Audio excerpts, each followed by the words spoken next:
Hi friends, ఈరోజు మనము ఎఫ్ఓఐఆర్ అంటే ఏంటి, ఎఫ్ఓఐఆర్ అనేది ఎక్కడ యూజ్ అవుతుంది, ఎఫ్ఓఐఆర్ అనేది బ్యాంక్స్ కానీ ఫైనాన్షియల్ ఇన్స్టిట్యూషన్స్ కానీ ఒక కస్టమర్కి లోన్ ఇచ్చేటప్పుడు చూస్తారు.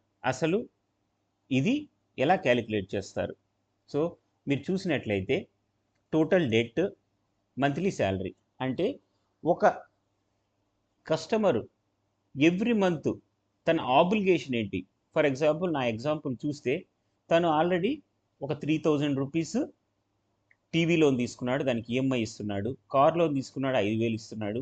హోమ్ లోన్ తీసుకున్నాడు, 9000 ఇస్తున్నాడు. టోటల్ అతని శాలరీలోంచి ఎవ్రీ మంత్ 17,000 వెళ్ళిపోతుంది. So total debts are total obligation 17,000. అతనికి నెట్ శాలరీ అంటే ఆల్ డిడక్షన్స్ అయిపోయిన తర్వాత అతనికి మంత్లీ శాలరీ 28,000 వస్తుంది.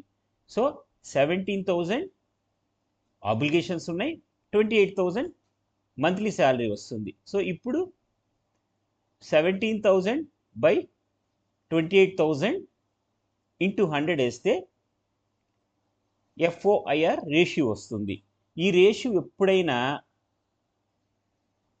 మోర్ దాన్ 50% ఉంటే తన ఆబ్లిగేషన్ ఎక్కువగా ఉన్నట్టు. సో ఇక్కడ చూస్తే ఈ 40% ఉంది కదా, ఇది ఫర్ ఎగ్జాంపుల్ తనకి టోటల్ ఆబ్లిగేషన్స్ 30,000 ఉన్నాయి, 75,000 శాలరీ ఉంది. సో 40% అనేది fixed obligation to income ratio, అంటే తన ఆబ్లిగేషన్స్ తన యొక్క శాలరీలో ఎంత పర్సెంటేజ్ ఉన్నది. 40 అనేది ఇది గుడ్, ఇది it is not, this is okay.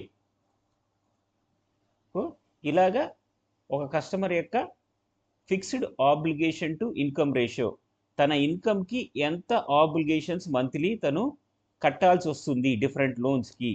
So దీన్ని fixed obligation to income ratio అని అంటారు. ఓకే, ఈ వీడియో మీకు కనుక నచ్చినట్టయితే లైక్ చేయండి, షేర్ చేయండి, నా ఛానల్ని మీ ఫ్రెండ్స్కి రికమెండ్ చేయండి. Thank you friends.